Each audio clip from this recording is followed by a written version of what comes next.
All right, welcome everybody back to the Timber Uncut podcast. Today we're joined by Tony Ricca, former WWE star. He's a music producer. He's done photography, videography. This man does everything. Welcome to the podcast. Jack of all trades. Thanks for having me. Hey, you have to be the master though. Yeah, that's a whole nother section, but it's all good. Thanks for having me on. Of course. How you been? How's everyone? Oh, I'm doing good, man. Thanks for asking. Good. Just trying to keep the ball rolling. Yeah. Consistency. Consistency. We talked about that in the last episode with Octavius. If you haven't watched that, there'll be a pop-up on the screen. You can go click that and watch it afterwards. Yes, sir. So, what have you been up to? Like anything in music world, production world, anything outside of that? Actually, I'd say about 5 years ago, a little longer than that. Working on an album called Club Euro. Mm-hmm. So typically, it's all like trance club, dance. Okay. Just laying so many tracks out, but I kind of got, I put that to the side for now, and then there's a lot of different social media, obviously things going on, and from like shout outs to from when I was wrestling and all that stuff to currently just getting things out there for everyone. But when it comes to music, that's pretty much where I put that on the shelf for now. But I want to get back to it and finish it up. You're recording it all yourself? Yeah. Oh, that's awesome. Yeah. Wow. It's a lot of work. But Yeah. That's why it's on the shelf. Yeah. Need that free time first. Oh, you do. Free time. It's subjective. Yeah. Free time. That's good. Yeah. As long as you make the most of it. Yeah, as long as you enjoy what you're doing, then. Honestly, that's a huge thing that I tell people about is like, if it feels like I'll be like working on something and I like zone out and I'm like not there, that's the best work. Cause it's like, it was like you just on autopilot. Yeah. You're just like in the zone. You're just going. Yeah. I don't know. You know what? 2, 3 in the morning is the best. I mean, when you're just out of it and it's like, you come up with the best ideas. It's like, I have to put this down.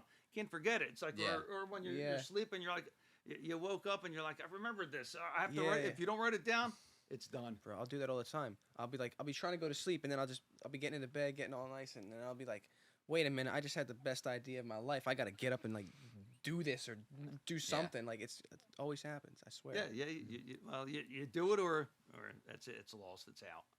Yeah, most of the time. You got to write it down or do it. If you sleep on it, like if you have that idea at 3 a.m. and then go to bed, you're not remembering it. No, that's done. Yeah. No, you got to come up with another one the next night or something because that one's gone. I feel like I get that a lot with lyrics because I'll be like driving or something in the most unopportune times, like where I can't write it down, and I'm like, just remember it, and then I'll lose it. You get home, you're like, yeah. What was it?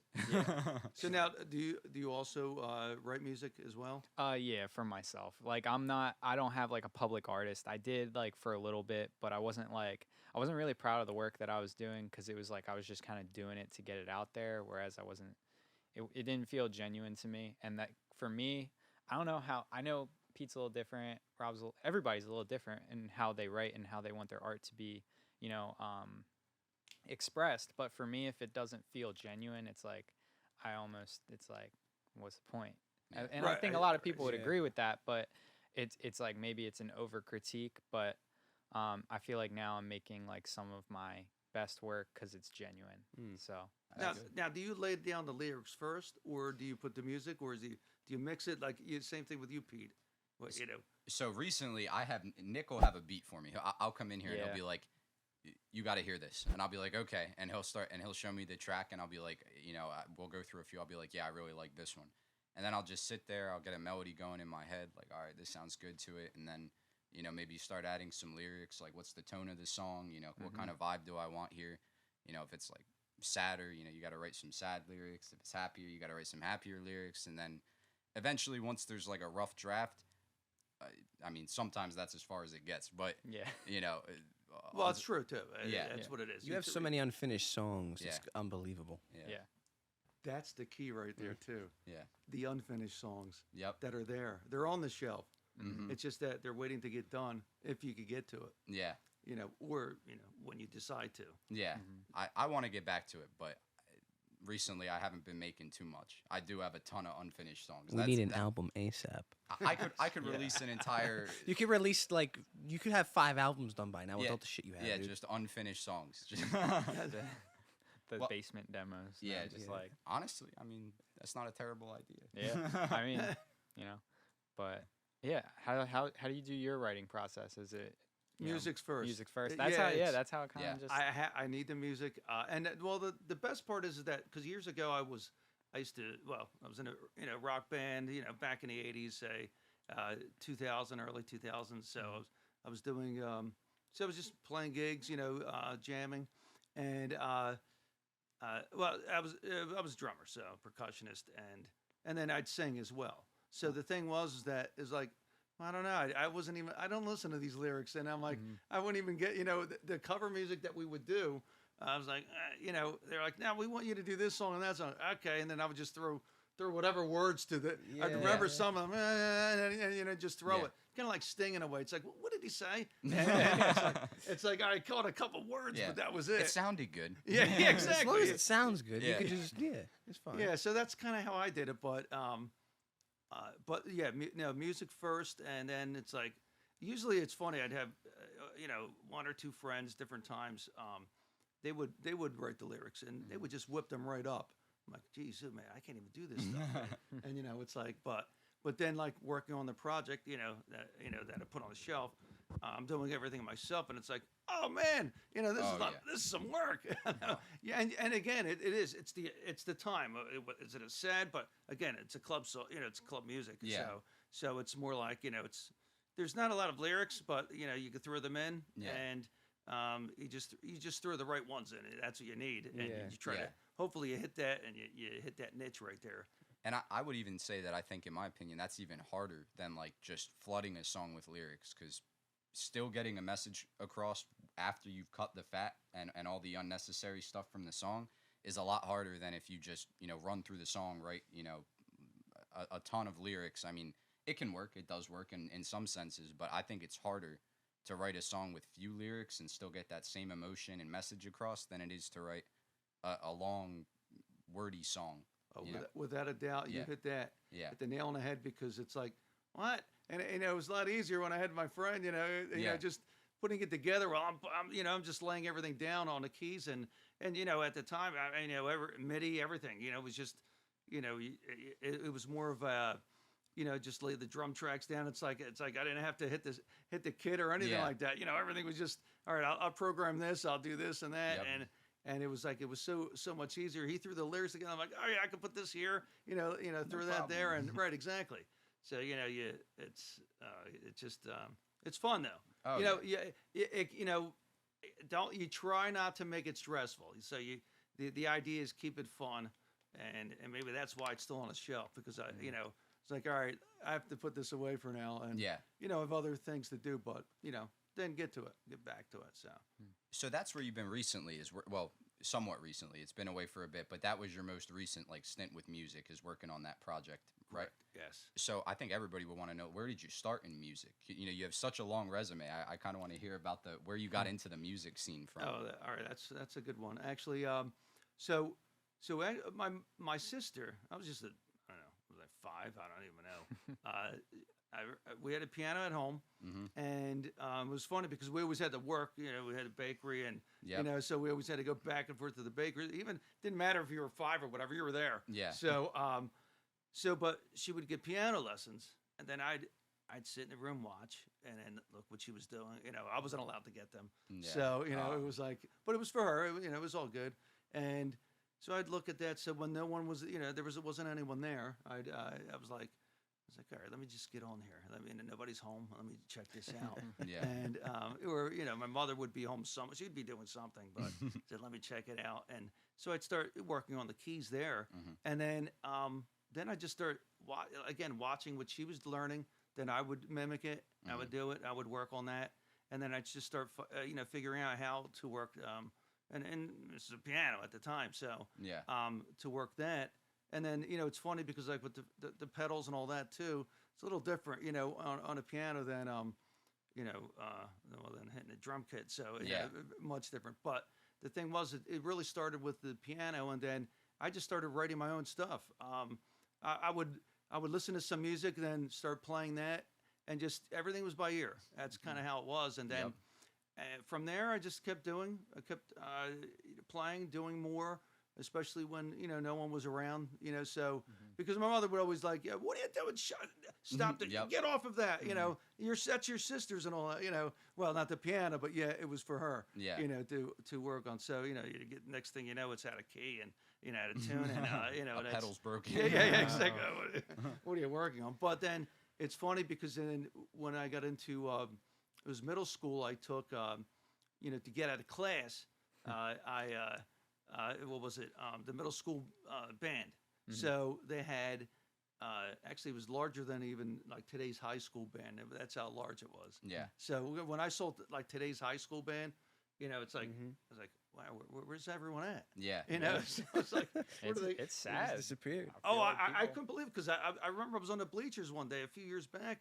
I was like, oh, where's the rest of the band? Oh, this is it. Yeah. I was like, what? I was like, what? Because there used to be the whole field. And let me tell you something. Again, back in the 80s and all that, I remember, back in the 70s, but back in the 80s, it was filled. I mean, the field was filled. There were so many people. You had, of course, you had your athletes, who was playing football that time. Yeah. The band was, there. But there were always, like currently the band, does well. But, the high school band. But, again, it's a different group. At the time when it was real large, they were in just one of the highest groups, one of the levels, Yeah. So they were, you were looking at, across the country, places that they're really like, that they have to compete with high schools. Yeah. So, but anyway, middle school, so I would get out of class, and then, I remember his name was Mr. Sacco. He was real good, traditional style, all that, and it all started with the drum pad. Okay. And then it just. From there, it was just rudiments and everything else, just learning how to do things. And I really wasn't into it. I mean, I liked doing it, but it was to get out of class. So, that's kind of how it was. Yeah, it's a good motive. Yeah, absolutely. Definitely got you. Yeah, so, you have the rhythm, the piano, the rhythm, and it just kind of I was like, eventually get into a band or whatever. And then, pretty much I have cousins, and we were just doing different things. Was on a sit. I'd hit the mic, hit the stick, and basically you start singing whatever. I wasn't a singer, so did that. And then kind of in high school, that's when we just, some of us guys got together, and I did one day join, like when my freshman year for the high school band. And I went the first day and I said, "Oh no, this isn't it. I have to go in a band. Yeah, I can't go in a marching It wasn't cool band. enough. No, it wasn't enough. Yeah. It wasn't. No, I needed to. Yeah. There's a lot of, just activity. Too many other people involved, and it's like, all these different things. Now you need. It was that band. So eventually, it was then my junior year. So I would practice. In the meantime, I'd borrow a kit, and then I wound up finding a kit, and then I remember I took off the paper. I ordered paper for just to clean it up, make it look nice, and it really didn't. So it was a nice double bass. It was almost like a Neil Peart, setup. But yeah, it was a little different at the time. So then we did a talent show. Jumped into that. It sounded fun. But we just threw it together, and then that year, that was going into my senior year. Then me and a few guys got together, and oh boy, it was the music was excellent. We would play, of course, dances. I don't know if they even do that today. Do they do dances anymore? They do dances, but no live music. It's all DJ. All right, yeah. DJ. Okay, so at least they do the dances, but we were, we would, pretty much go to most of the dances in the beginning. Of course, for the football team, all the different things, homecoming and all and, that. And throw it all out. They were waiting for us to get out there. I remember, then I had a kit. I had gotten a kit, and it was just like Peart's. So, okay. Oh yeah, and then I had extra because I had rotor toms. Because I used to like Roger Taylor from Duran Duran. Okay. So he had some really cool riffs like John Taylor like on there. I used to like, I'd hit the bass too and just start playing around with the bass as well. But long story short. True musician. You have to go around. But it was like the licks and stuff that they were. I was like, oh, I like this stuff. Yeah. And then, but I had to add to the set. And so once I got the set, like in the school, it's like, is there any room in this place? That was the funny part. Because then on the stage, it was like all the other guys are like, yeah, where am I going to go? and all that. His kit was massive, right? Neil Peart, like. Yeah, you really didn't see others. I mean, the way he played it, there was, there was no one like him. I mean, I followed so many. It's just progressive rock, of course, but still, it was, because you're talking 7/4 time, the time signature. Yeah. And not a straight 4/4 or anything. This is way off, and it wouldn't just be 7/4. They would just mix it into so many different time signatures. You didn't hear other bands do that. Now, like, it's funny because, like, yes, they were progressive rock, so you would consider them, of course, them, Rush. Rush just had that giant following, the cult. Yeah. It was like a cult following, but it was the music, and they didn't earn a lot of respect early until years later, of course. Yeah. But again, yeah, it was like a kit like his, because we would do Rush songs, and it was like, well, I could throw it on, I could do some stuff on a smaller kit, which I started with, but in itself, working on the kit, but again, Rudiments, that started back in 6th grade. Yep. That kind of like helped out, but double bassing, doing different things, doing a lot of pedaling. You're talking hours of just work. So yeah, practicing almost, right? Oh, repetition. That's all it is. So I always like to, it's not about perfection. It's just about, your skill and getting it to the best you can. Because you have to be yourself, but yet when you're trying to sound like someone else because you're doing cover work, you want to sound like them. So it's, you need to be proficient enough to play that, like the technicality of it. You need to be on par with. And they, out of all the musicians, there were plenty of them, but they were like the professors of rock, if it comes to it. Yeah. So I don't know if you've listened to much of their stuff, but listen to their time signatures, the way they do it, how things just roll. It's when again, even the lyrics, I don't know some of them, but yeah, we would do them, and it's like I didn't sing them because there was a lot of work on that. So, and then Geddy Lee would be popping all over the place with the bass, and then Life's in Alex, he was just a solo dude. I mean, he just knew how to do stuff. But that's just again, gives you an idea of kind of where I went with music, and then with the band, I stayed in a band, and then like out of high school, and then I kind of, from there, I went into the Army. After the Army, okay. I was in Taekwondo as well. So listen, but we can get back to the music though, because you can keep going. No, yeah, because I'm actually interested, like, how did it go from like music to like the Army, and then you decide, I guess what was it, WWE after that? So yeah, so well that was I think, so I was in Taekwondo, and so there was a big championship. I wound up winning the championship. So next thing you know, it was funny because a couple of guys from town here, the Pitbulls, right? So they were in ECW, and the training center. I was talking to one of them, and he used to actually work right around here. And there was a little bar around here. He'd work around here. So he happened to be there, and I was like, I said, "Yo, hey, what's going on? How what's going on? Just catching up." Yeah, exactly. It was, So he was telling me about wrestling and all that, and he says, "Hey, why don't you?" He didn't know anything about me with Taekwondo or anything, and we were just bullshitting. So I said, "All right." I said, "So what's what's happening?" He says, "Well, let me ask you something. I've been wrestling and all that stuff, and I knew he had done that, and I just didn't know where he was with it. And at the time, ECW, really was kind of just, it was getting there. So it wasn't a big thing. But anyway, of course, WWE, WWF at the time, giant company. So he wound up, he's like, "Hey, you think you're tough enough for a tryout?" Right? And I said, "Well, I grew up with 4 brothers, and I was the youngest. So every time it was always some kind of punch in the face or whatever it was. Who can you just hit arms. You're punching back and forth. Who can last. Hitting or So it was one of those things. So it was kind of like, all right." I said, "I could do it." "Yeah, sure." I said, a lot of times because my brothers would throw me into fights, I'm like, "I don't want to fight." And it's like, I wasn't looking for anything. "Oh, no, you have to. This is how it is." Yep. And then the other person's like, "All right, we have to fight." All right. And everything, we just went at it. And this went on for years growing up.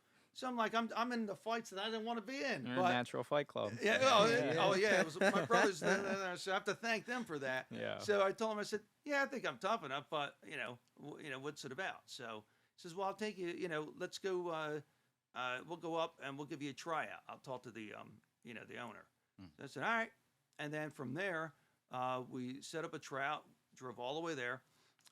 It was in Paulsboro. So so it was funny because the tryout they were at the time they weren't in WWE yet, but most of the guys that were in at the tryout and or training in the ring at the time, they wound up. That's where they wound up going. So it was funny because it was just a school that really brought a lot of people, many people to the company. Yeah. So anyway, so we're there, and then I was talking to one of the guys. He wound up being what's it called, one of the headbangers. So he was there, and so it was his first day, and he's like, he was tall and skinny. Like later on, he got bigger, but So he said, what do you think? I said, just go in there and get the job done and all that. I said, did you wrestle in high school? He said, oh yeah, I wrestled all the time, throughout high school. How about you? I said, I tried out. I think it was the first or second. Then they kicked me off. I said, oh, he's like to fool around. Yeah. So what was the tryout? Were you just there to like get slammed and or slam someone? See how much you could take. See how much pain you can withstand. I'm curious as to how this goes. Like they're like, are you tough enough? Well, Well, that's the funny part because it's like, all right, I don't know what I'm looking to do here, but let's see what it comes down to. Yeah. So the tryout consisted of pretty much. So first you have to like you cross your arms, hit your shoulders, and then as you're standing up, you just fall backwards on your back. So now try to naturally do that. Say no, this is naturally you're not doing this. No, you'll brace. Even if you try to fall back, it's like your mind's telling you no. There's no way I want to do this. I'm gonna break my neck or whatever doing something like this. So it's like that's the first thing you do. I'm like, all right, screw it, I got to do it. I'm in the ring now.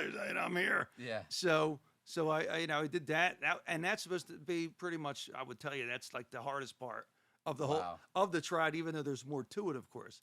So you have to keep doing it. So the idea is to tuck your head when you're falling back, so you're not falling in a pool, you're not falling on a mattress or anything, because they're like there's this big spring underneath and it cushions your fall, and there's a padding and all that. Get the hell out of here. There's steel, there's wood, and let me tell you something. There's this little layer of padding, and little layer of padding, and then the canvas is on top. So you really don't see all that stuff unless they rip it up or whatever, but nobody's looking at that. So all right, this isn't feeling great, but hey, I could take it. So then the next one is you have to, it's like a somersault, land on your back.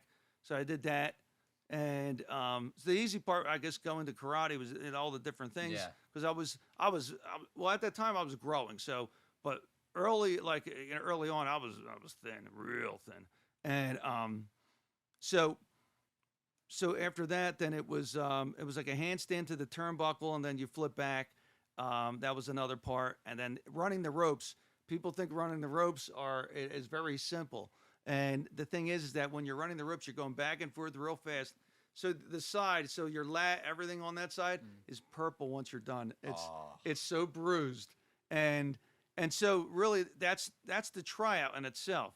I mean, that's just to say, all right, let's see if you could do these fundamentals. Yeah. First off, and then then I was called in the back and then talked to the owner. So I talked to him, and he wound up. He's like, listen, he says you have some, you have talent here, so I want to see. Are you interested in staying? And doing some more. I'm like, all right, I guess, yeah, why not? And so he wound up saying, he's like, all right, these are the days we're open. These are the days I want you to come here. And I'm like, I'm working like my ass off at the bakery, okay? Yeah. So I'm driving the truck, I'm doing the route like 2 a.m. or whatever. Well, it's between 2 or 5 or whatever it was. But yet you're done like, it could be like 12. It could be 9, depends on how fast you do the run. And not only that, then after that, then it's like, then there was bakery work. So then there was like pastries and all this stuff you had to do. So it was like very little sleep. Then I was working out. I had to go work out. All right. So I set that aside to go to the gym. Then then it's funny because in between, I remember that time when I first started, and that was in '90. I broke up. Me and my girlfriend broke up in '89. So I had that time period. But then I was seeing a bunch of girls. Anyway, man was on the ball. So then I wound up seeing some on out there. But anyway, it was all good. So I'd then spend some time with her, just a little bit there, then back. I was like, all right, I had to get a couple hours sleep because I had to go back into work. Yeah. Then after that, that whole cycle. And eating was the other part, because eating it was meals and meals and meals. It's how you did it. So in order to grow, you have to continue to eat. Yeah. And beside working out, it's the right balance, the right chemistry of how you have to. It's the science in it, and doing it to grow. So because I was always, like I said, so thin. When I graduated high school, I was 114 pounds. Wow. 5'9", 114. Think about that.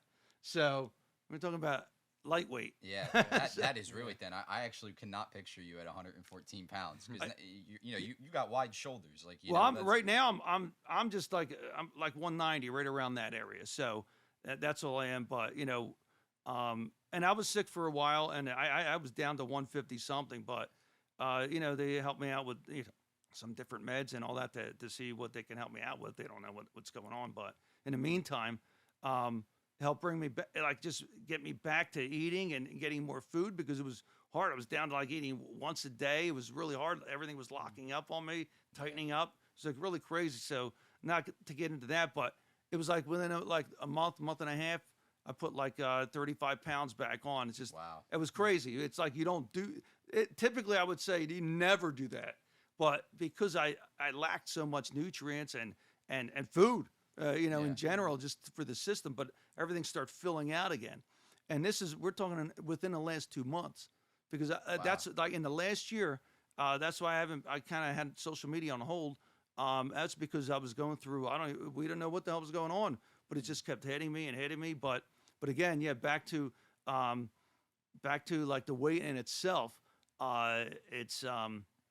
It's like, I like to be at a comfortable, like, maybe a good 210, 220. Yeah. And then just stay that way. But I'm fine where it is. Just have to, kind of even things out now. Yeah. It's like, all right, some a little extra in the gut, so let's straighten that out. But did it feel like an old hack, like just getting back into eating that much, from the wrestling days, or was it? Well, it's funny. Like, I start following some of the diet, regimens that I did, part of it, some of it, and I'm like, all right, I need this, I need that to bring, to put some stuff back on.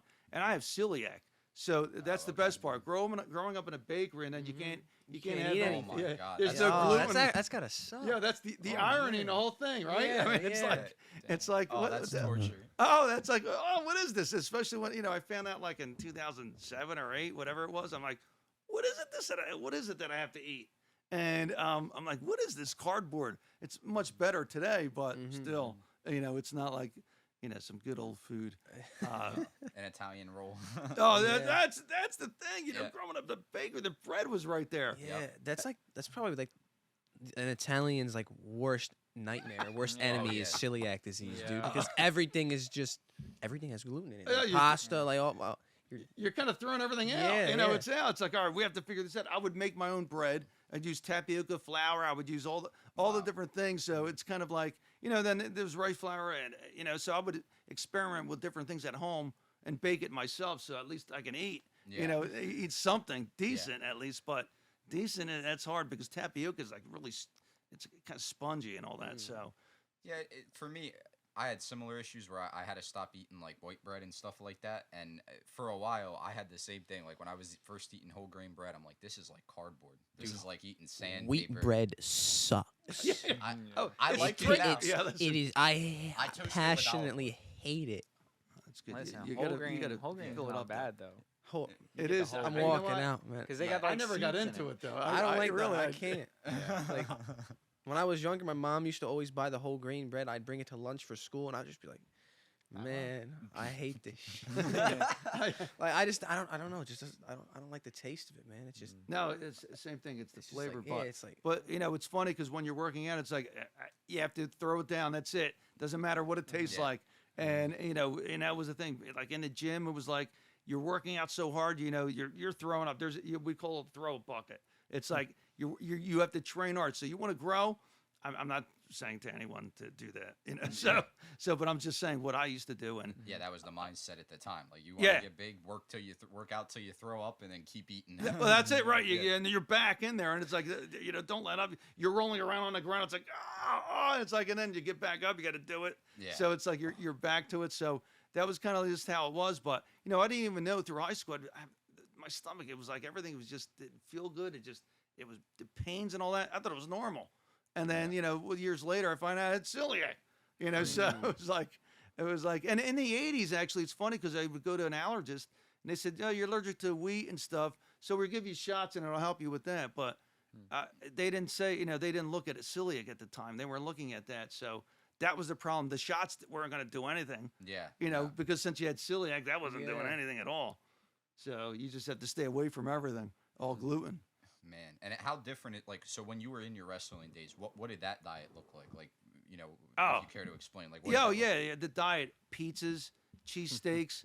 I was a hard gainer, so whatever I threw down, it didn't matter. Like I wasn't like a big gut or all this stuff. Stayed thin no matter what. Yeah, well, just hard, just grow, and just get muscular. That's kind of how it went. Yeah, and it was like, as a hard, being light.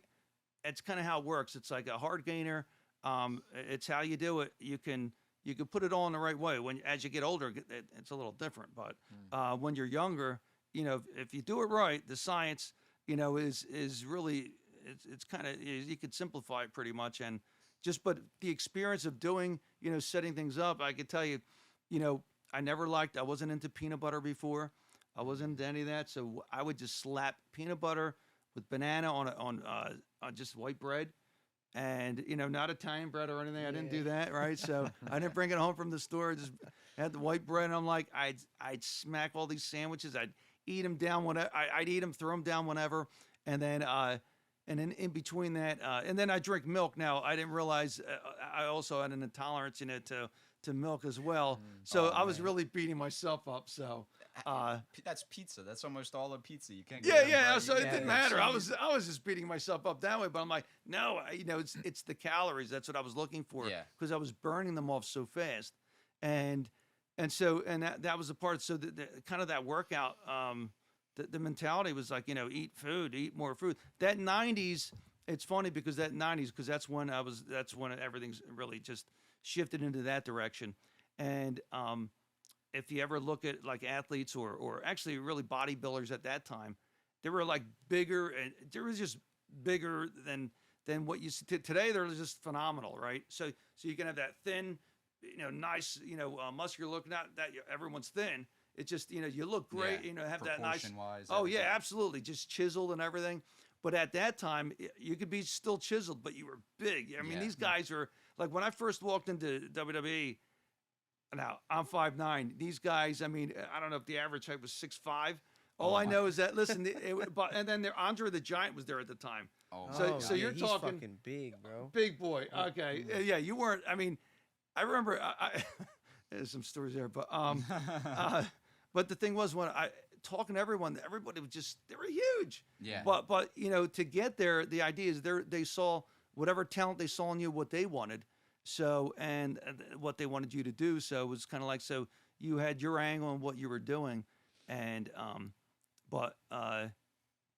again, the stories of that's just, oh my gosh, there's a lot of stories there. Wrestling is just crazy because it's not just, I just worked there because, I didn't work there as long as I did many independent, other independent companies. Because people think wrestling, even the top companies they're all independent.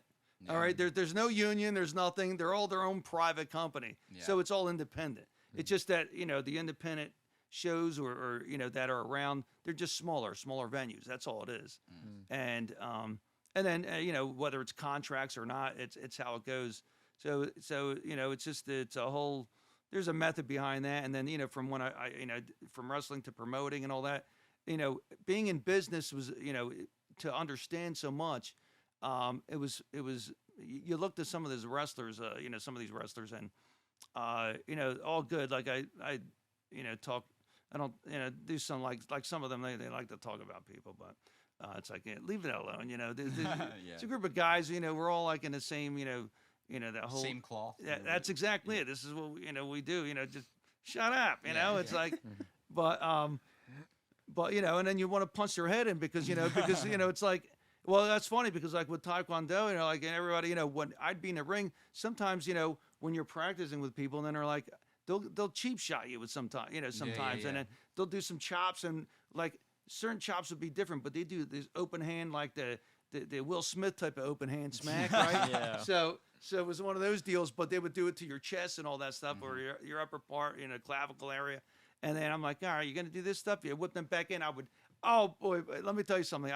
They'd get some kicks to the face, and then some chops to go with it. I'm like, you think you're fooling with them, like, so. Yeah. But it was funny. But these guys were a lot bigger, but it didn't matter because the thing was that I'm like, I know I can handle myself, but it doesn't mean that I could take care of everyone here. Yeah. So it's like but you have to understand that, you have to know that. But as long as you know that, you have to have your own back sometimes. It's like, all right, is there anybody else helping me out here?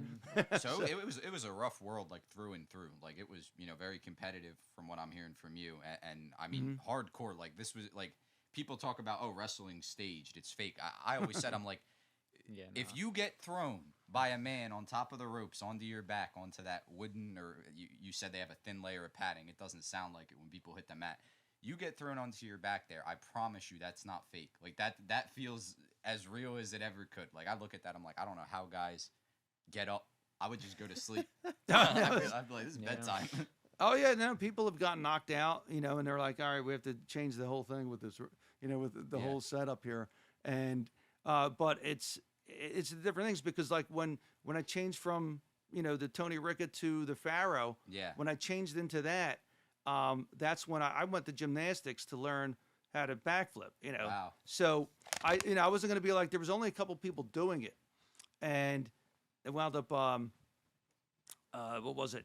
There were I think 2 wrestlers ever like going to the top row, the turnbuckle, and flipping on their opponent, but they would leave their opponent in the middle of the ring, okay, and then when they would land, they would you'd see them hit their head as they were landing. I was like, oh, get the hell out of here! That's not how you do it.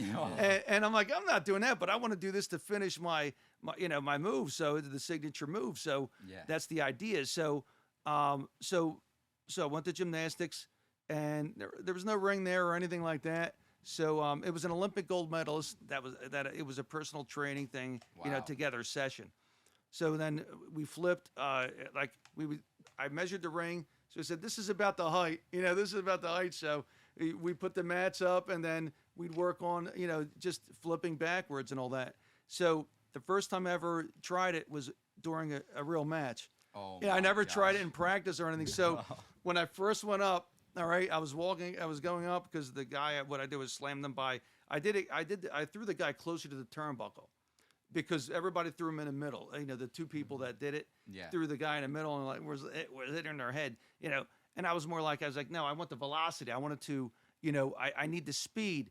It looks much better, but it's more riskier. Yeah. And plus, it's closer to the turnbuckle. So if you hit that, well, you're screwed. A lot of people are screwed. So, anyway, so wound up. Somebody's calling. Sorry. We got our first guest caller on the pod. Yeah.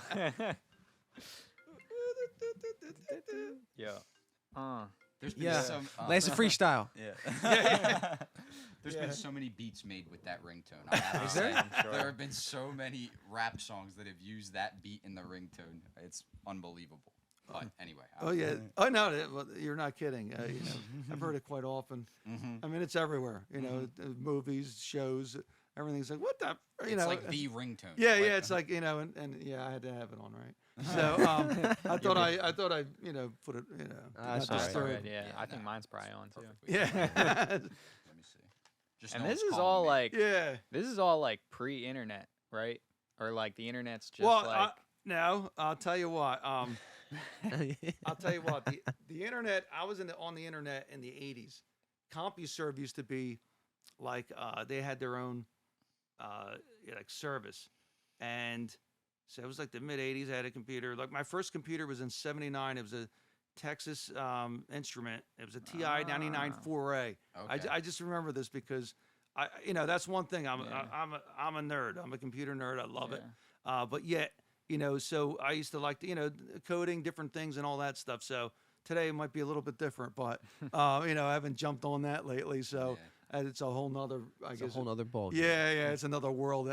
So at the time, the internet at the time, it was very different. You could do some art or something, maybe look at the weather and some art, and that's it. So, but I'm like, all right, I'll create this, I'll write that. This is great and all that stuff. So that's crazy. And you're like, with the internet in the 80s, it's like, I used to have to pay for it, and all that. So you just didn't have like Google and YouTube. No, like, that came in the 90s. Sites, that was 90s, and that's like when Windows 95 came out, because Apple kind of like they were the forefront when it came to like the Windows look.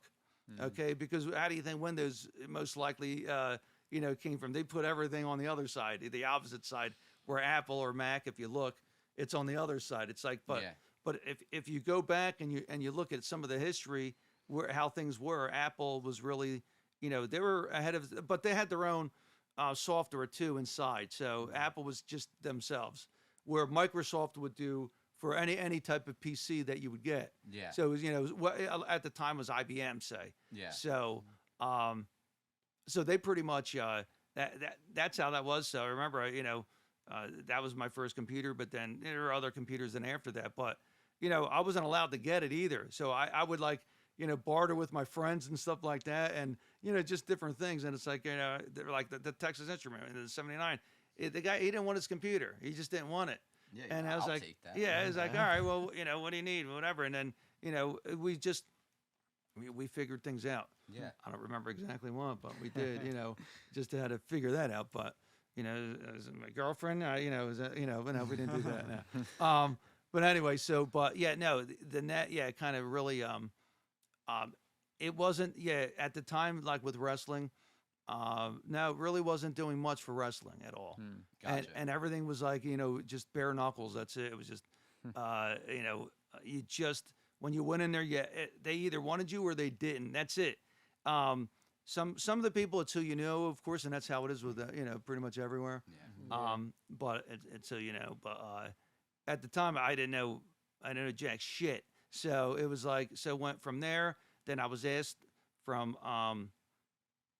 what was it? The owner at the time, the trainer too. He told me the WWF, they want you, they want you up there. And I was like, oh, all right. That sounds good. I wasn't even thinking of anything like that. I was like, what? I was thinking to myself, but it's like, all right, this is cool. And so at the time I was wrestling as the Hamilton Hitman. So, So like my first match was a tag team as the Hamilton Hitmen, but then he wanted me as the Hamilton Hitman after. So I'm like, all right, this is only going to go so far, but I don't care. We'll ride it out. How many Hitmans are there out there?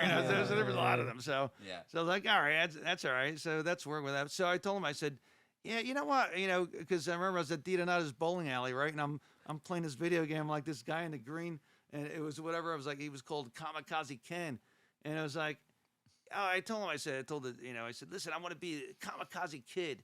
And he's like, get the hell out of here. You're not going to be him. This is who you are. He's like, right? He had other words I don't want to say.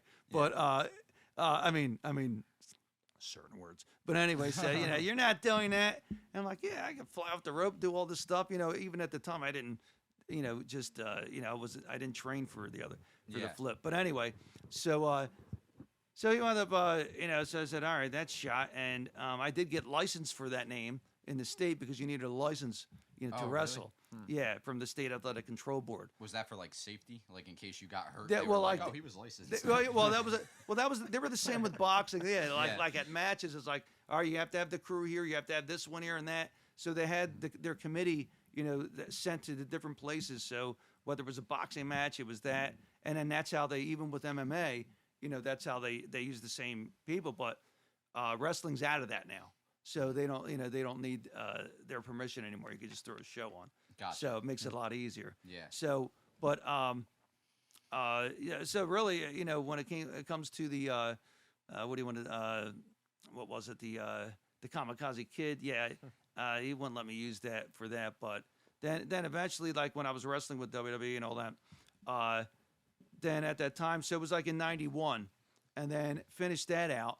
And that's when it was funny. I was watching the Ten Commandments. I was with a bunch of friends, and then I was like, God, I like that. The Pharaoh, man. Yeah, you know, at the time, I was like, Yul Brynner, yeah. I was like, yeah, all right, yeah, the Pharaoh. I was like, I like that. I like that whole look. Nobody's a Pharaoh. I'm like, you know, and then I'm like, all right, well, there's a lot to go with. I got to figure this one out. Yeah. So then, you know, what I did was, then I said, all right, I need my entourage, you know. So I had my own core group of people, had them chained, and you know, so they had to, you know, escort me to the ring. Oh, that's cool. So I had them chained and everything. Cool. So it was like, sometimes I'd have a chariot, you know, it's like, it was really, so like what I did was, the idea was to create something that they didn't see before. Yeah. And the idea was to take, you know, always get the interest, but it was really for the crowd. It was for the fans and all that. And it was like, just really, and the funny part was like, you know, the promoter, even the trainer's like, yeah, you think you could, like, here's some tickets, we give them to everybody, you could sell them? I said, oh yeah, I'll just give, you know, I could give them out. I don't care. That's what I didn't care. Yeah. I'm like, you want to go? You go. You don't? That's up to you. So, so you wanted me to sell them? Well, I'm like, whatever. I'm like, all right. And then they would start packing, and then that's when I got a call. So Gorilla Monsoon, he was like the top guy there. Him and Vince McMahon were, you know, they pretty much headed, you know, well, he worked with him. He was like the announcer. Gorilla also, at the time, if I remember, he was the president, but he was the one who could bring the talent in. Mm-hmm. So he was friends with someone that brought me in, was Dick Worley. He was another one that had a school. He asked me to help train his guys. And so let's polish you off because we're going to get you back in. But this time it was, at the time what was going on was The Rock going against Stone Cold. So they wanted me, the idea was to jump in the middle, you know, just to take that angle and bring them together and then go after me. So that's what I was told, they were looking to go on. So it was like, all right, then I'm going to be jumping in. I'm going to have my crew, you know, everything's there. Yeah. So you know, that was the whole thing. So it was like, all right, that's cool, because then the heel, I'd be the heel, of course. But it was funny because people would cheer for me, and you know, even though I was the heel, you know, it was like, you know, here's the bad guy, but they like you. Yeah. And it's like, all right, well, that's, you know, when they love to hate you, or they just love you. And the thing was that I wasn't getting the love hate. I was getting more of the love, and that was great to me. But I was still the heel. And it didn't matter to them, because then now if I'm going against faces like, you know, the good guys, it's like, well, it's kind of like we're all good guys, it seems like, even though I'm not, but I am, you know. So that was all. I was already getting set up, and then I was in a car accident, so that held me off. So it held all that part off, and then everything was still there, and I pretty much over time, it was like a couple of years. With the injury, it was a pretty messed up thing. Yeah, because the opportunity's there, but you have this. So I had gotten married, and then, you know, my wife wanted kids, and then it was like, you know, well, we have to figure this one out. What do you want to do? You know, do you want to have kids, or do you want to wrestle? So it's like, well, I like to do both. Yeah, it's like, you know, having kids is good. You know, but so is wrestling. Yeah, exactly. I like to wrestle. Yeah. So, and the opportunity, it was still like on the table. Yeah. So I said, all right, I understand, because, you know, being on the road is pretty tough. And you know, that's a lot of hours logged in and not logged in at home. Yeah. So and then that takes care of. That's why you see so many marriages, you know, they just split up, break apart. I mean, especially, you know, in the sports world. Oh yeah. So when you see that, I mean, the entertainment industry in itself. Yeah. So when you see all that, you know, so many times, but because they're doing projects and you're all over the place. Yeah.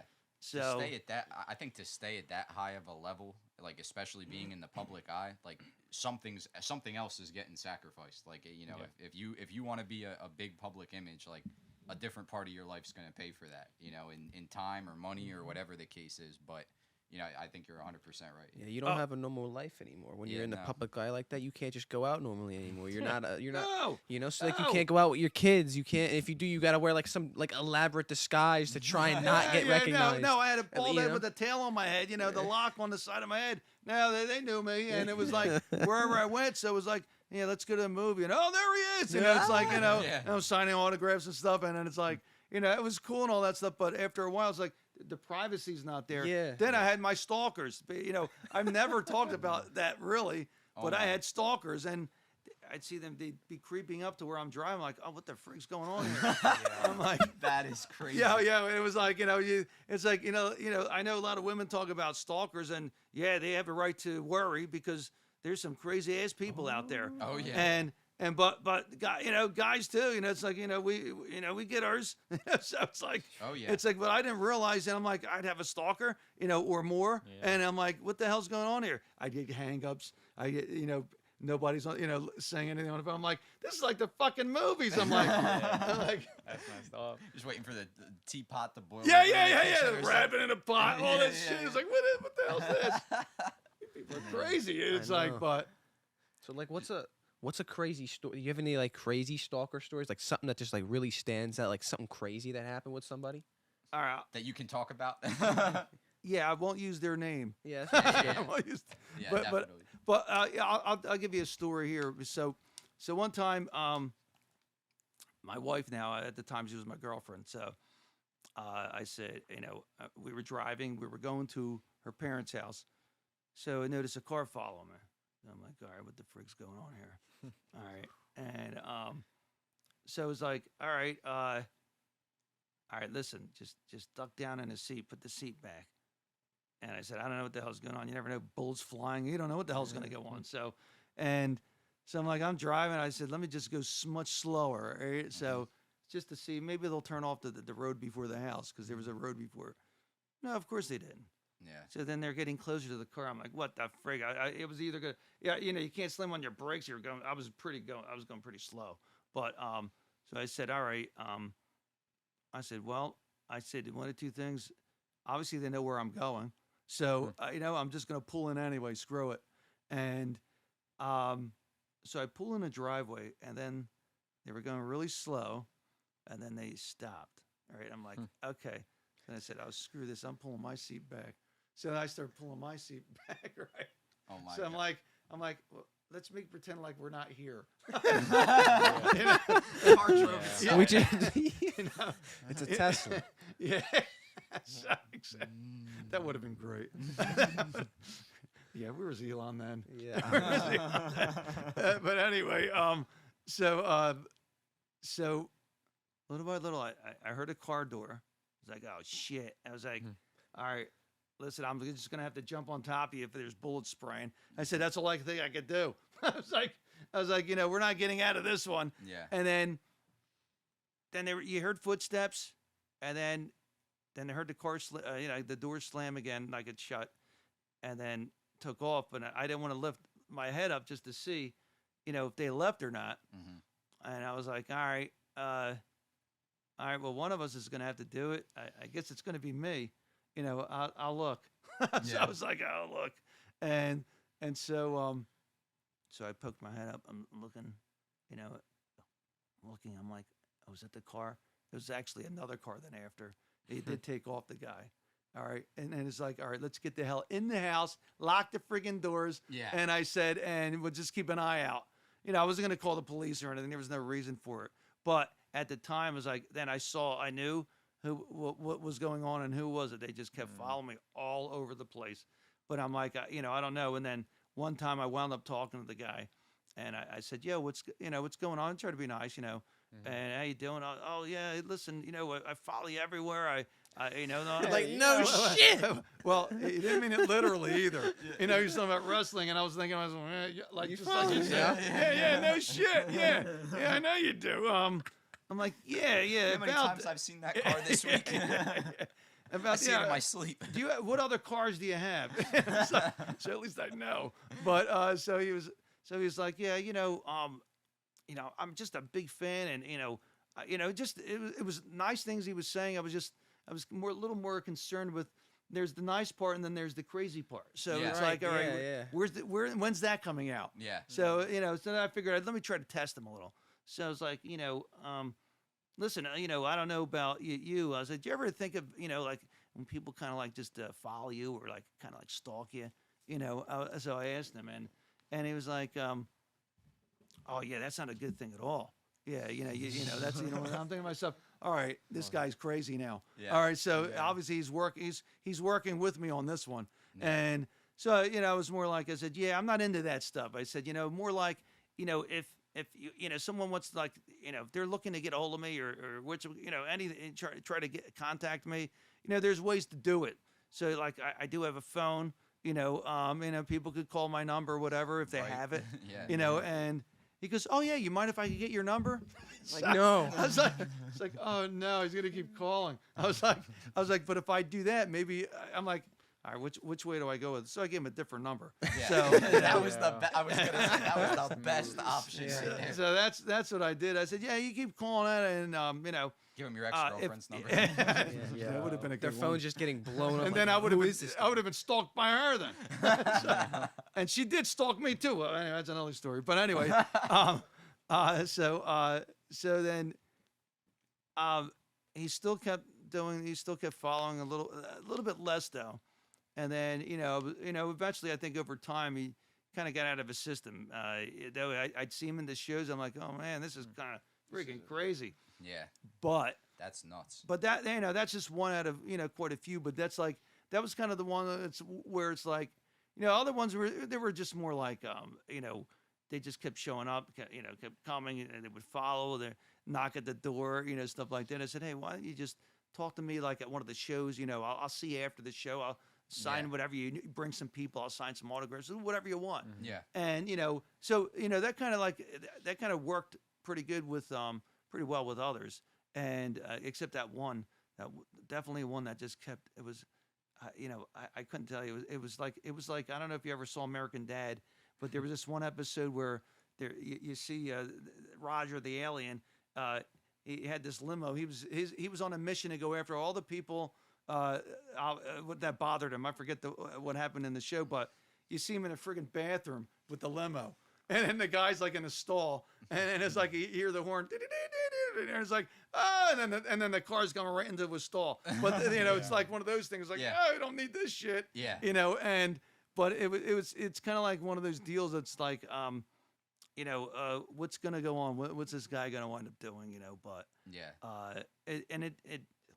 everything was pretty good. Then I'd see him after some shows and then talk to him, and then kind of like just it calmed down, which was good because then I was traveling more, so he couldn't go to all of them. Yeah, you see him in like France or something. Yeah, well, he's taking flights across the country. That's what I was going to say. Now, if I saw him at all the other places, that's that. All right. Yeah. It's either I I couldn't even get out of the business. It didn't matter. So I was screwed either way. But that's the stalker stuff. There's some crazy stuff, and I can't even imagine some of the other wrestlers, but or just anyone in general.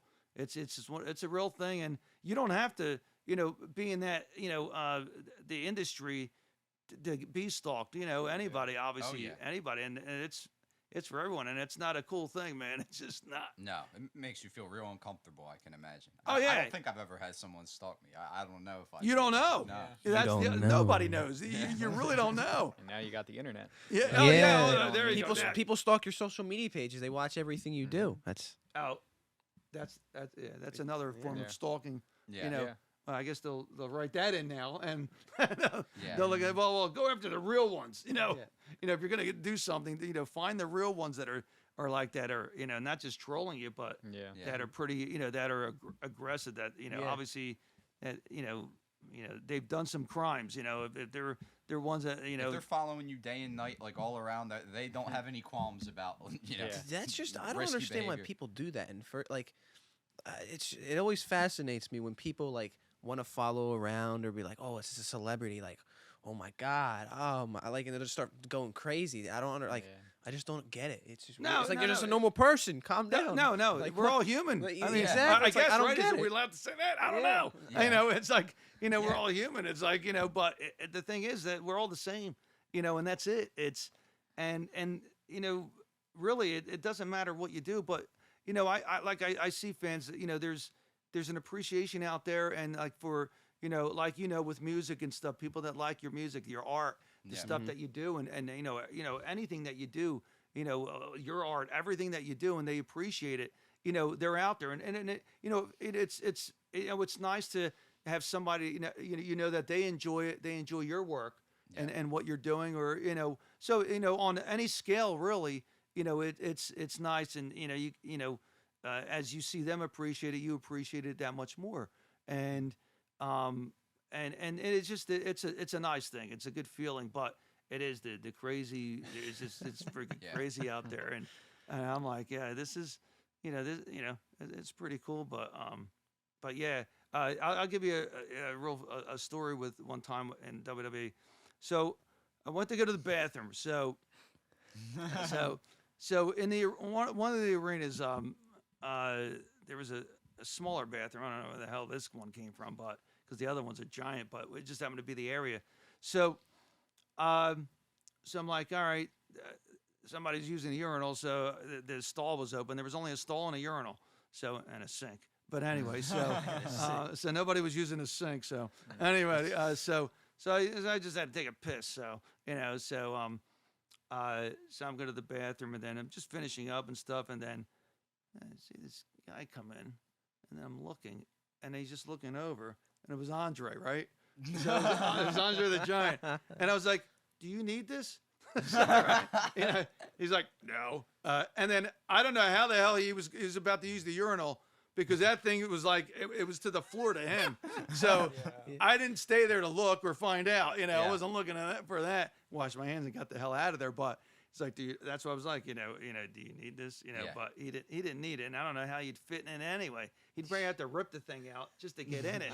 Bring it to a different room. But I was like, it was funny. Out of all the places, he came into that one, and I'm like, I'm sure there was other ones, but I guess close to where there were, because a lot of times at that time, before people went on out to the ring, they were playing cards in the back. There were everybody like who was sitting and waiting, who had their own, their own private rooms. Very like maybe Hogan did. Yeah. A couple people had their own private rooms. Other than that, most of the guys, they're all out with everybody. Just with each other. Backstage, that's all it was. And like I said, playing cards. I didn't even do that. I just sat there and then there was a few women. At the time, like that were wrestlers too, or managers or whatever. And so we were all together and just waiting for them to call you out. And so it was like, that was just an Andre story with that. That was like one of those things. It's like, how the hell did he fit in here? Yeah. Did they get in here? Was he like 7'2"? 7'4", I think. 7'4". Yeah, and then he was hunched to go with it. So if he was like straight, I don't know how tall he'd be. And this is right around the time of The Princess Bride, so I'm just imagining him. I don't know if you guys have seen that movie. I'm just imagining him like from that movie. I can't picture it in my head. that's just crazy to me. That was crazy. Well, it's funny because then there was Captain Lou. So you had all these like comic book these figures, these superhero figures that at that time in wrestling, that's what they were then. In the 90s. Today, it's a little different than it was then. You have some big guys in there, but you have a lot of flyers, which are like the lighter guys. They're just other guys in it doing their thing, but it's cut because since it's live, the way they do it, so they pause it. It's like you weren't pausing a wrestling match. You were getting it done. You were like, all right, let's lock up. This is fucking tiring right now. We gotta lock up. It's like any MMA. It's like they're going at it. It's like, are you going to have for 5 fucking minutes, 5 rounds? That's a lot. That's a lot of. You just better be conditioned. Oh. And even you could tell after the first round. Some of them are they're already gassed. Yeah. And most of them, I would say. Mm-hmm. So even though they'll I have to say, because there's I don't have a hat, and I'd say hats off to them, but either way, because they really deserve their spot. There you go. That's it. Yeah. Something that I was wondering the whole time. So you spent quite a bit of time in the wrestling martial arts world after you had already been way into music, doing all types of music. So was there a point after you had finished wrestling that you got back into it seriously? Music. Yeah. Yeah, that's funny. So once when I didn't take the offer, I finally told Gorilla Monsoon at the time I just couldn't take the offer that he had for me. I wish I could, because I decided, I said, I have a family. Time. Yeah, exactly. Yeah. So that's when I started actually. Then I was like, all right, I'm going to stay in the business though. So I'm going to start promoting, promoting shows and all that. I did promote one in '92. It was with a couple of the Pitbulls. So we all promoted it together. and did all that stuff. But outside of that, I didn't. Then I started on my own with it, and at that time, that's when I was like, all right, I was like, I have to get a kit. Eventually, I have to get a kit. So, but I didn't at the time. But I had, my sequencers. I had, you name it. I had all my, the keys. Actually, at the time, I had a Roland. So it was like, and I'll switch back and forth. But like the Roland was the thing at the time. It had like a good MIDI interface with so many, features that you can add to it. Oh, exactly. But then I jumped into Korg then. So, I eventually jumped into Korg. And at that time, I think it was a Triton. I think that's what it was. And that was a beast. And at that time, I actually still have it, and it's still a beast. So, I still hear it. Like I'll hear shows and stuff, different things. I'm like, it's the same board. They're still using it. Oh yeah, those '80s board. Was that the '80s?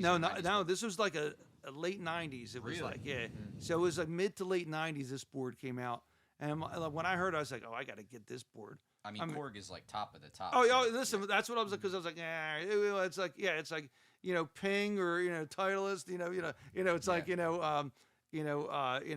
when you're looking at golf and stuff like that. Well, you need the ball and you need the bag, the clubs, but when it came to like Korg is that was like the go-to. Yeah. Plus the sounds. I had to listen. I was listening to all these the keys and all that, these different brands, and it was like, the Korg is the best. I was like, this just has everything that you need. And at the time, it also had a 3.5 inch, floppy. So, so to record. So, nothing, of course, there's plenty of digital on it except for that part, So, of course, it was a disc, just a mini or the 3.5. So getting into music, I started saying, all right, I had the roll and all that stuff, and so I'd start writing some stuff, just throwing some stuff down again, just putting it to the side, kind of like you, you just you said, you can have probably 50 albums probably right now. So just all stored on a hard drive somewhere. And you have it there. I had mine on a friggin'. Well, sometimes I couldn't even put it on there. It wasn't like. Why is it? It's not working. What's going on here? Yeah. But it was early technology at the time. Oh yeah, digital transferring. It was crazy. But you had to remember all this stuff. So I'm doing all this stuff. So I was working, with a friend of mine, and we were just doing projects. So like I have to say, like when I was hurt, I did. Now I do remember, I did start because I put a music studio downtown. I did put a music studio downtown while I was hurt. So I said. So that's when I got the 32 track, the Tascam board. Yeah. And then everything. So I had the sound room. This thing was giant. Okay. I can imagine. You said 64 inputs? Oh yeah. 64 inputs. So, the feed with the cables, the 1/4 inch and the, also the, you had the RCA, plugs. So they had to be fed through everything, but they needed to be obviously in a cable like you see, at a live concert. Yeah. See these lines running all over the place, but they're thick and they're long. So it was like, but the studio was long. So it was like a couple thousand square feet. Yeah. So it was different spaces. yeah, exactly. It was crazy. So I had the kit in one area, had the vocal room, of course, another area, the sound, the soundproof glass, everything. I had 2 pane glass. It was just set up. There was so much put into it. Yeah. And that was upstairs. The downstairs was more like relaxing, come in, had a nice big screen TV. So it was like it was done up, and it had that Art Deco look. So that that South, that Miami, that look to it, that South Beach look. Yep. So at that time, like the '90s, so I was like, we'll throw a little of this in there. Yeah. And so when we opened it, I remember before I actually just opened it up, we had a nice party. So all these artists from New York came down, and let me tell you something. I don't know how many could fit in there because all the police then were outside. They were there. You can't have all these people here and all that. I mean, there must have been a couple hundred people in this building, but they were all there, and it was all love. There was a lot of. Let me tell you something. Music industry. If you know one another, there's a lot of respect. Of course, as long as you have the right people that you're dealing with. But it was mostly R&B artists. If I remember, someone from CNC Music Factory was there. So there were different like artists that were doing, that were in New York, L.A., different things. So someone that worked with Michael Jackson at the time, he was there. Wow. So it was like but they came in and it was all fancy and everything. And I'm like, I just, this is just a studio. It was an opening. Yeah. How did this go? It's like the red carpet going on. It got out. I didn't get it out because I knew somebody. I said, yeah, we're just going to have a little soft opening, a little something. Yeah. And there was nothing soft about it. But there was a lot of hugs going around, I can tell you that. Yeah. But it was just showing off, everybody wanted to see this and that. We had it catered and everything. And it was funny because, like, we have to get some people out and all that stuff. And I understood, with the police, they needed to make sure, wasn't overloaded because, who complains and all that stuff. Yeah. It's like we were having a good time, it's like, but so I was like, all right, let's other people just stay outside a little. Well, there's no loitering in town, all that stuff. I said, oh, they could stay in the parking lot there because it was that corner building downtown, and okay, yeah. Yeah, so it has that parking lot right there. Yep. The lawyer's office. Yeah, right next to, okay, I got you. Yeah, right there. So, right by the light near the train station. Yeah. So that was the building. So it was up and down, but again, the studio, but the whole process of using patch bays, especially doing the post, like you understand the post is so much it's critical to everything because especially when somebody's like the vocals are singing, gate, certain things or the EQ, really the compression in itself, it's like managing everything. Of working with them to make it sound right. Like I was talking earlier about the, like even on the kit, you want that snare drum to pop, have that. Not, it depends on the song, but if you need that pop, you fool around with the gate, and then and with the patch bass, and then once you line it out, and then you finish to a DAT.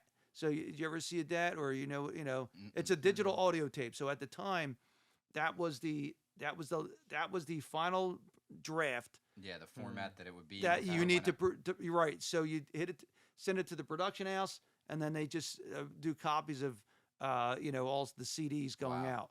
So that was the final thing. So the funny part was, after I did all this stuff, I put that all together. Then everybody was starting to get in their own home studios. Yeah. So I was like, "You've got to be kidding me!" I was like, "I put all this together. You have this." I said, but at the time, the sound was still much better. Oh, going in a studio like this. But then I would, we would get calls. It was like, we just want to lay down to a DAT. That's all you want?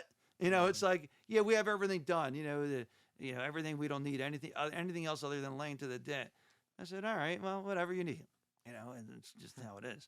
But that's kind of like, I got into it then, but it was more the engineering part. Yeah. And then, though, and I was still like, again, injured and then waiting, so I was in that wrestling part, but then, like I said, I then started promoting, but then I got a call up from a friend of mine. That was around 2000. I was promoting quite a bit. So he's like, listen, we got a few guys here and, they want to hear you, they want to try out drama. I said, I haven't done it in years. I said, I said at the studio and all that, but I haven't done it in years. So I said, all right, I like to play, I want to play. So, what did he wound up, so we got together, he set it up, and then it was a single kit, it was just very simple, floor tom, pretty much a couple toms, and that's it, and then a ride cymbal and a crash, and that was it, and then, your snare, of course. So, and, so then, at the time, I remember Puddle of Mud, Blurry, so stuff like that. So great song. Actually. So I remember I was like, all right, could you play this, right? And like I didn't like at the time I wasn't listening to. I was just listening to my own stuff. Like I didn't even listen to the radio. I was just listening to whatever. So I never heard of it before. Yeah. So and all the stuff that he had this, actually a disc filled with all these songs. I said, all right, we want to play this one, and they want to see how you are with it. I said, all right, let me listen to it. So I'm listening to it. I'm like, all right. I think, it seems pretty simple. So then, all right, then we got it. And these guys, let me tell you something. They were phenomenal at playing. I was like, so when it just started, everything started, I was like, this is freaking awesome. I was like, I mean, I've been in bands, but like I said earlier on, and I just jumped right into it. And it was so much fun. They're like, we got to have you play more. All right, let's try this one. Then, oh, what the hell? There were so many at that time that were coming out, and they could, like I said, the guitarist though, he was phenomenal. The bass player, even the guy that he was singer, he sang at the time, and he just and there was another guitarist, but they weren't kind of with him playing, but he was more rhythm. Yeah. Anyway, so but it worked. It was so it was tight. It was that's what you need in a band. They have to be tight. Yep. But this was just starting just to try out. It was like, or just more of a let's see what it is. And I wasn't looking to really play, but I was like, all right, I just want to have some fun. I haven't played in a while. Yeah. And then when we started doing, I was listening and then start putting things down. I said, listen, I'm not gonna remember everything here, but I'm gonna go with it and I'm gonna follow you. Yeah. And As rehearsals go, you just kind of vibe with it. Get That's the right. rhythm That's going. all you do. Yep. And so, and then it just they're like, we got to have you. Because he called me up later on. He's like, listen, I'm just gonna tell you now, you got to play with us. That's it. There were other drummers he had, and they were good, but they said they just liked the way you played, in which I that was great. And I'm thinking to myself, wrestling promotion, playing. I'm still working. I'm doing this and that. I was like, you were spread over like 4 different rounds. Oh rounds. yeah. The plate was so filled, but I'm like, I still wanted to play, and I'm like, all right, well, when sessions? When are we gonna like just practice and have something going on? And he's like, yo, he's like, it was like 2-3 days a week, 3 nights, and it's like, all right. So I was at the guy's house, and I remember just going there, and then it was just great. We played some gigs, then we didn't play any. The guitarist had he had to do something, he had to fly somewhere, and then so he had to step out for a while, and then then we didn't play. That was it. But we played for a little while. It was fun. It was great. Yeah. And then that's when I just started doing my own shit. And that's when I said, all right, let me just start playing, fooling around. Then I got the Korg. It's funny because even with wrestling, I would create the music for all the talent, for all the wrestlers. Oh, wow. So okay. I said, I'm not going to, because at first I did bring a guy in that could do it. So he's like, let me see here. And, he's like, so he's like, yeah, all right. Yeah, for your persona, this is what I could come up with. I said, all right, listen, you're here. We just want to see if you can do something. If you can't, we got to know, oh, no, and so he writes on the, so I heard some of his stuff, which was pretty good. But so then it was funny. The wrestlers were hearing the prices for the, what he was doing. We don't want this guy and all that stuff. And I'm like, oh man. I was like, okay, it would have been a lot easier. All right, I'm writing your music and that's my music. I said, I said, not for anything. I said, because even the character and everything came from us.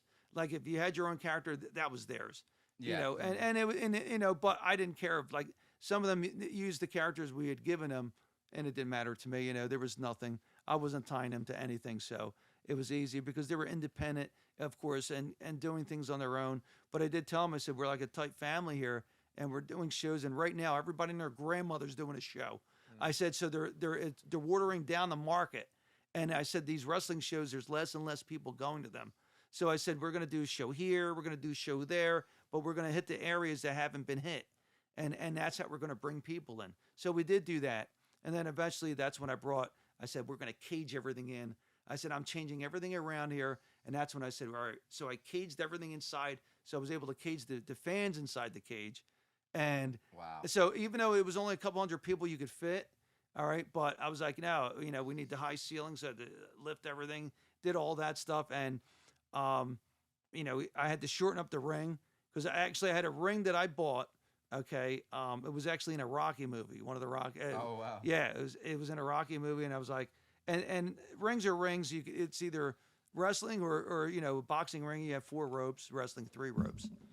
So, we changed all that up, and I said, we're going to shorten it down, and we made it a shorter ring to fit more people. And I said, you just have to be able to work it, so you guys got to practice. So you guys were really doing everything. I mean, you were top down. You were running this like. I was doing everything. Yeah. I was even the engineer until I got a cousin of mine. I said, listen, I need a little help here, buddy. I said, engineer? No, good. Get over here. And yeah, start exactly. engineering. That's it. I'm going to show you what to do. Here's the faders. Here's this, that. And here's the music because I wound up getting a projector, the screen. I did everything that you would see, like you would see on TV. So it was just there. So whenever someone came out, they saw themselves. Matter of fact, it's funny because there's this one guy, and I just saw the tape. I was showing my son too. We were laughing because he comes out and then he's looking at the screen. He's like, he was all excited because it was him. Yeah. And I was like, you don't do that. And I was also in post. I was commentating with someone else. So we were doing, and then the other guy's like, "What the hell's he doing?" And I was like, I don't know, something's going on here. But so yeah, from even that part, even doing the video work, piecing all that together, it was a total production on that end. It was like, and it was funny because like even my wife like, this is all you do, It's like I said, it's just something I do. That's what it takes. It does. It's a lot of dedication, a lot of time, but I could tell you a million stories, but obviously, you need to talk too. I'm sorry. So you're doing all that. When is I know you did a lot with photography and videography. So how did you get into that from going from music to WWE? When did that start? So photography, not as much as videography. So that came into play when I started putting the studio together because the audio studio was also, we were working as a video studio. So we wound up getting the Canon XL1s at the time.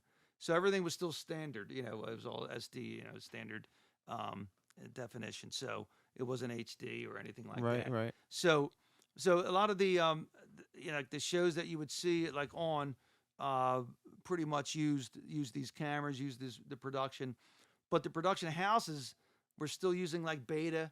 They were still using the other stuff, and it was like just to get it to that, you had to transfer everything over, and you don't want to lose quality on anything. Right. Yeah. So getting into the video aspect, it's funny because I would do videos. It was funny because it came. My brother's like, "Yo, you have the equipment, all that. Listen, somebody like I know really good. He needs his wedding done." It's like, well, there's videographers out there that do it. And then he was like, well, no. I want you to do it and all that stuff. I said, okay, I'll do it. So I was looking, and what was it? I said, all right, we'll get it done. Everything's just making sure all the cameras, the batteries are working right, and you get every bit of that wedding. Because weddings are tough because you're there for like 8 hours shooting all day, and then you got to make sure you get like specific key things like during the wedding. Because if you miss you miss a pivotal part of the wedding, that's no, that's it. Yeah, that's you absolutely Fired. just exactly. You screwed everything up. Yeah, because it's nerve wracking. It's a lot of stress because it's someone's big day. If you mess something up, it's like you feel like, oh damn, I forgot to get the like. Right. I forgot to get the rings, or I forgot to get this shot, or I forgot whatever it. The case you're may trying. be. Right. You kind of like you have a list, but you already know you don't need the list, but it's like you need to check off or whatever. You kind of have to keep like a mental kind of tab of okay, I got this already. Right. You understand that part, and that's the thing is like, well, let's make sure the audio is working too. You have to check everything, and you have to so you do a lot of testing beforehand. A lot of prep beforehand just to make sure everything's working right because it's their special day. Yeah, because you never know. You got to bring up backup. That's the other thing. And if you're doing it, you're by yourself when you're doing it.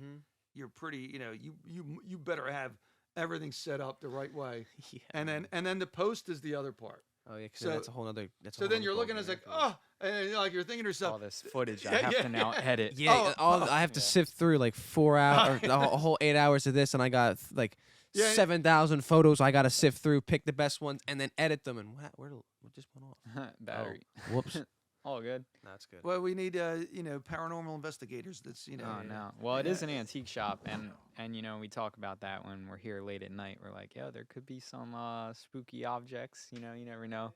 We'll have to get spooks investigators. They're around here somewhere in the area. Spooks investigators. We're gonna have to get the paranormal investigators on for an episode. Actually, I went with them for a couple of rides. I was with them a couple of times. So they went out and like investigated it? Oh yeah. I was like, I want to check this out. All right. We actually even did Smithville.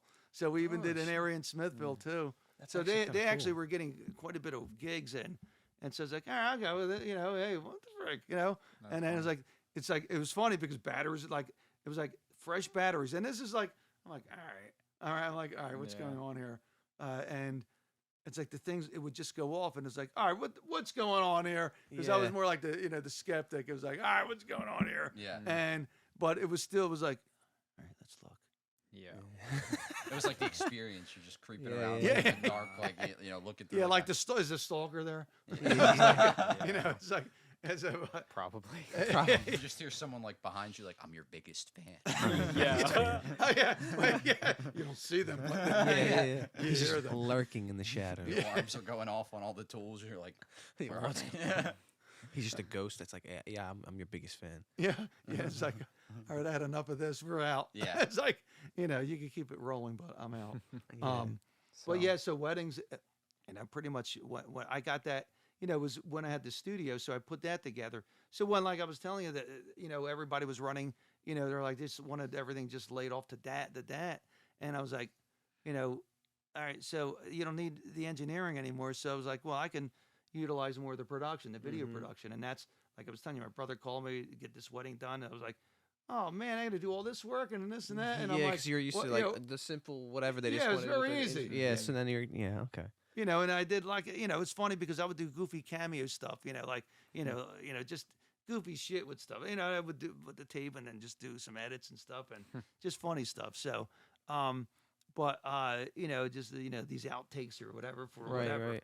So, you know, so yeah, so I did weddings for a little while, you know, in between while I was still injured. Yeah. So, you know, at the time, so I mean, when I could, because there was a lot of times it was like, oh man, I can't do anything because my wrist when I was in the accident, it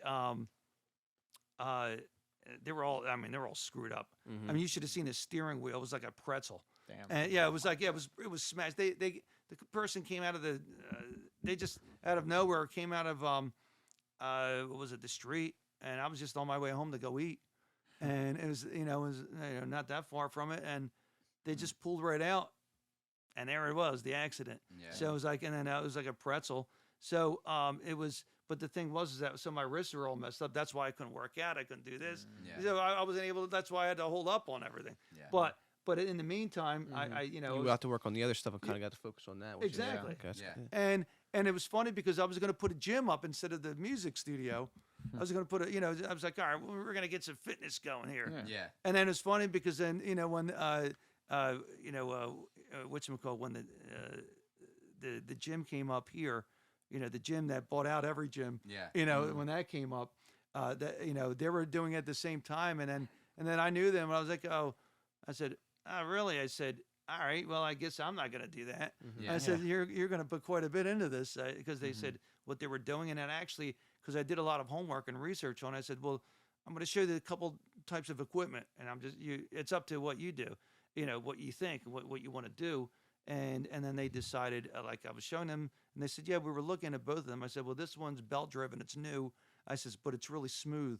And I said, you go with that one, and they wound up going with the right one, because that's the one I would have used for the gym. So then that's when I turned into the music studio. I was like, well, that's my passion, man. That's the thing I always had. So that was what I wanted. But mixing it in, like the weddings came in with that, and it was that kind of like took over. Then the audio, because that wasn't, again, everybody had their own studio then. Yeah. Excuse me. It's even more so now. Like everybody's got their own home setup. Oh, or it's something. today's. Forget it. Yeah, They got it in the you don't bathroom need- shower now. With the mic hanging Yeah, up in the you don't shower. you don't need much. Yeah. Like Yeah, you got your phone. You're just using it. Oh yeah, this is my studio. Yeah. I did a little bit of engineering work for a while, and I had my one buddy from high school hit me up, and he's like, yo, I have this beat. I really liked it. I wrote a song to it, and I recorded it. Could you mix it? I'm like, yeah, sure. I was like, just send me all the audio. He's like, well, the beat's on YouTube. I'm like, okay. I was like, how'd you record to it? And he's like, I just turned the beat on my computer and recorded my vocals on my phone. I'm like, I'm like, what? So I have him send me the vocals, and it's just iPhone vocals with the beat faintly in the background. And like, I'm like, and he's like, I'll give you money if you want to mix this. I'm like, gonna need money. Wait, if you want. Yeah. I'm like, all right. So I end up doing it for him. And you know what? For what it was, it came out dope. I put on a ton of auto tune, reverb, made it sound kind of like. There you go. You mix it up good. Yeah. Just trying to make it almost sound like that's what he was going for. Like, Man. he recorded it in a room that was it was not ideal. I don't know what it Nah, was. yeah. So you didn't use the shower, you get that little echo, I'm like, dude, at least get some good reverb. Yeah. Some Natural reverb. You gotta have that. Yeah. I mean, mostly everyone that uses that. So, Yeah, a little chorus in it. Oh yeah. So, Yeah, a few layers, you know. Yeah. No. I let him do all my engineering anymore though. He's You're the unbelievable. engineer. Yeah, You're the guy. So. I've been doing it for like 4 years now. So it's like, and I started like in my mom's basement, and then like I met Octavius here, and it just kind of grew from there. And I started working. There were a few rooms in this building where we were working out of, but then I finally got my own room. So it's like, all right, cool. He's balling now. Yeah, now it's just like it's just the most ideal setup, because it's like you don't always want like it's like I feel like people or like an artist come to your spot, and if it feels like it's not a place where they can really express themselves, then it's no good for them. No, you need that. You need to. Yeah. No, you have to have it, and that's how you learn. So that's hands-on the experience. Yeah, I've interned for like quite a few people. I interned for Octavius first, and then I was working with Ace here, and he just recently moved his studio to Ocean City. Oh, really? So so me and Octavius and Tyler next door. I'll try and leave pop-ups for all them, I guess. Yeah. And but yeah, they're all super great guys, and they helped get me started, and have only grown since then. So, and now being able to have the podcast and everything is just like more, Well, more experience. You're just moving. You're moving up that ladder. It's like at this point too. It's like I don't really feel like, all right, it's like you can't just do this by yourself. Like it's everybody's gotta come up with you. It's a group effort. Yeah, and that's really the whole reason. Like I guess we did and we say that every podcast. It's like the whole reason is we gotta hash it into your brains. Yeah, yeah. We're programming you. Yeah, we're programming you. Subliminal. We're lying. Watch us. Buy our products. No, yeah. Yeah, exactly. Yeah, as you're talking. Book studio time. I mean, so you have like a ton of experience. Like, I guess we'll probably like wrap it up. But like, what do you see for yourself like in the near future? Like, what are you like having coming out soon, if you can even share? Well, again, the one that's on the shelf is called Club Euro, and that's like I said, really that'll hit, not just the U.S., but it's a good European feel of for like a lot of their clubs, and we have plenty of clubs here, but the clubs themselves, clubs themselves, exactly. It depends on what you're listening to, which type of club. Because before, clubs were just straight club music, kind of what you would hear in Europe, and that's all that was here. Yeah. And then and I could tell you that, and it changed, of course, as music evolved, or I should say, just moved. Because today, there's like a million genres compared to 30 years ago. There was a few. It's like all right, you can fit yourself. You can make your own genre basically, and it's like that's the tough part. I mean, like when I did engineering, I went to it was TMP engineering school. So I learned just that way, but then everything again, kind of like with you, hands on. Just it was really learning and working, and then just keep But you're working with different people, which obviously opens the door up for you even more, and especially with the knowledge, and you're just. It's like I'm getting educated in all this stuff, but and then you're able to use those talents, the skills that you now have, you possess.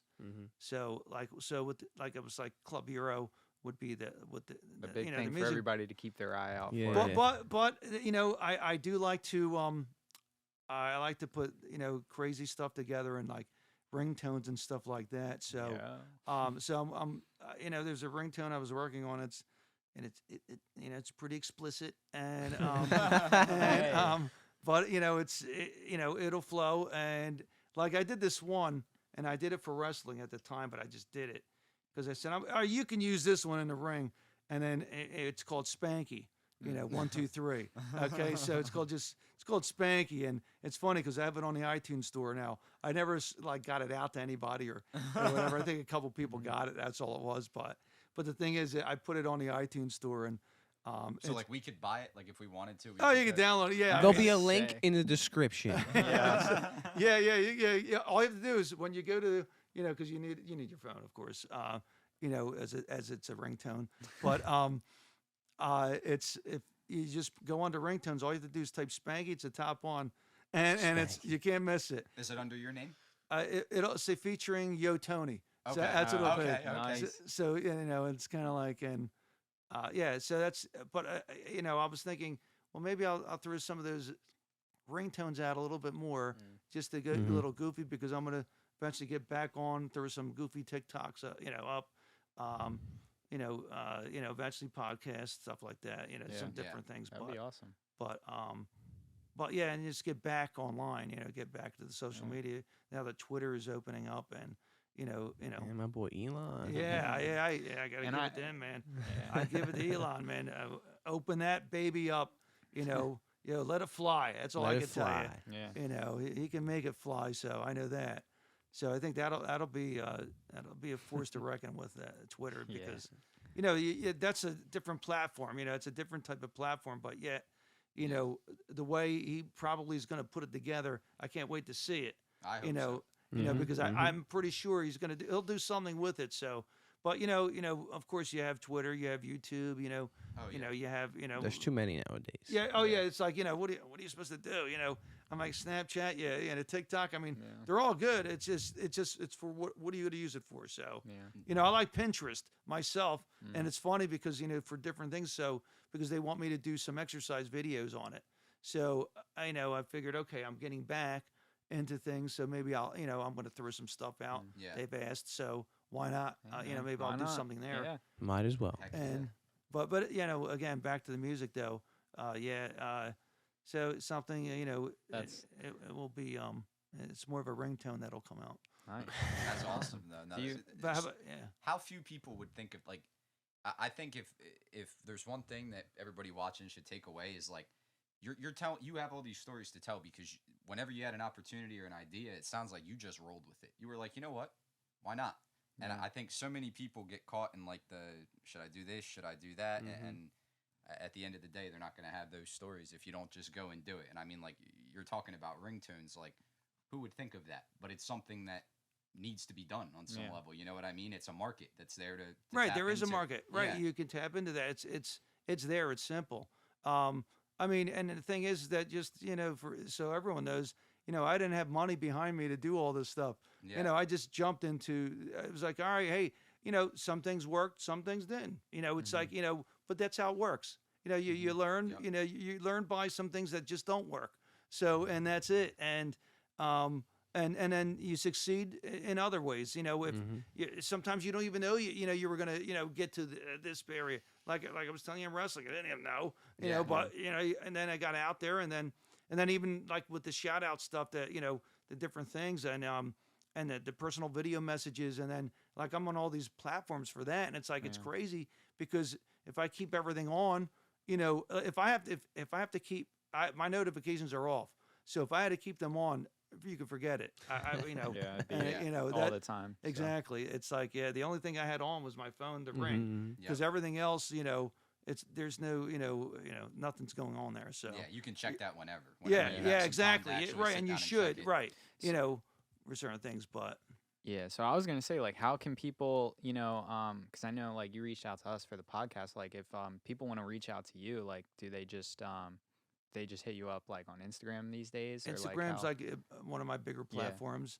Instagram, Twitter. The handle's always at Tony Ricca WWE, and that's every platform you could think of. Okay. Pretty much. So you got the solid. Oh yeah, it's all down. The pop-up tag. Yeah. There it is, and you name it, but Instagram, anything like that. And TonyRicca.com. That's hey, there you go. That pretty much, and that's got to get redone anyway. But so you're basically at now, like, just trying to bring everything back full force. Yeah, because since I had it on hold for so long, and I had things kind of I had no choice. But the last thing you want to do is put things on hold. Yeah. I like this podcast. And you got to keep doing. You got to keep it up because it's great. I appreciate and it. So, and I'm gonna get it out there. I'm gonna let people know about it, because it's great. It's great to have a bunch of guys. Just we're just sitting here and just vibing out. That's it. Exactly. That's what we're doing. That's the whole point. Yeah, that's it. And it's it's simple talk. It's It's easy. It's it just flows. That was the whole thing when like they were coming up with like, That's oh, what I what was are we gonna gonna? ask I was like, guys, Just let's let just it make flow. it chill, because like if Let's we talk make about it the too political and economic state of the world. Much, yeah, nah, yeah. It's All right, like, you're canceled. Boy, you fuck, you shit out of luck. You should grab your Dutch and double. yeah, it's done. Yeah. There goes the show, Rob.